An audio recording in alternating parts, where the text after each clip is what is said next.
हिंदी की पाठशाला में आप लोगों का हार्दिक स्वागत है। आइए आज हम लोग पढ़ते हैं समास।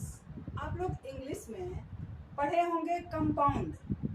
कंपाउंड को ही हिंदी में समास कहा जाता है।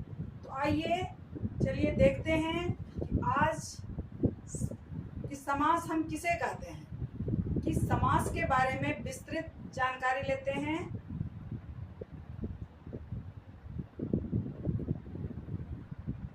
समास का शाब्दिक अर्थ होता है छोटा या संक्षिप्त करना। संक्षिप्त छोटा करना।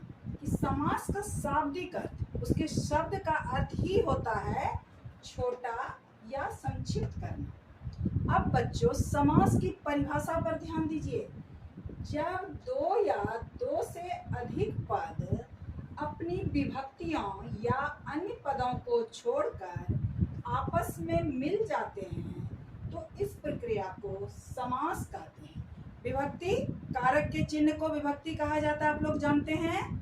उदाहरण के लिए देखिए, जैसे नीला है जो कमल, तो यहाँ है जो कमल, नीला है जो कमल, नील कमल, क्या समझ गए।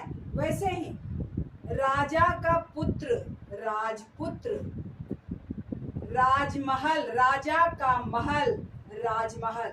चलिए मैं कुछ और उदाहरण आप लोगों को बताती हूँ। बच्चों एक उदाहरण और मैं दे रही हूँ, देखिए, देश के लिए भक्ति, देशभक्ति। तो समास किसे कहते हैं, इसको अच्छी तरह से आप लोग समझ गए।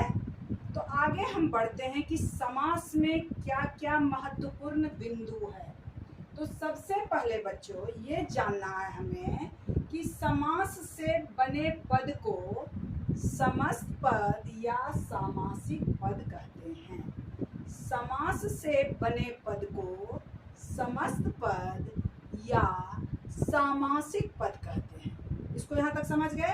अब आगे देखिए, समस्त पद में मुख्य रूप से दो पद होते हैं। ये हमेशा ध्यान में रखना है कि समस्त पद में मुख्य रूप से दो पद होते हैं, पूर्व पद तथा उत्तर पद। पहले पद को पूर्व पद कहा जाता है। याद रखिए, मैं पुनः दोहरा रही हूँ कि पूर्व पद को, पहले पद को पूर्व पद कहा जाता है तथा दूसरे पद को उत्तर पद कहा जाता है। यहाँ तक समझ गए। अब देखिए, समस्त पद को तोड़कर अलग अलग करने की प्रक्रिया को समास विग्रह कहते हैं। आप लोग संधि वाला याद कीजिए, मैं आगे पढ़ाऊंगी संधि, उसमें बताऊंगी कि संधि तोड़ने की प्रक्रिया को विच्छेद कहा जाता है। लेकिन यहाँ ध्यान देना है कि समास समस्त पद को तोड़कर अलग अलग करने की प्रक्रिया को समास विग्रह कहा जाता है। तो बच्चों यहाँ तक आप लोग सीख गए। अब समास के कितने भेद होते हैं और उन भेदों के बारे में मैं अपनी अगली वीडियो में डालूंगी। आज के लिए इतना ही। धन्यवाद बच्चों, बाय बाय।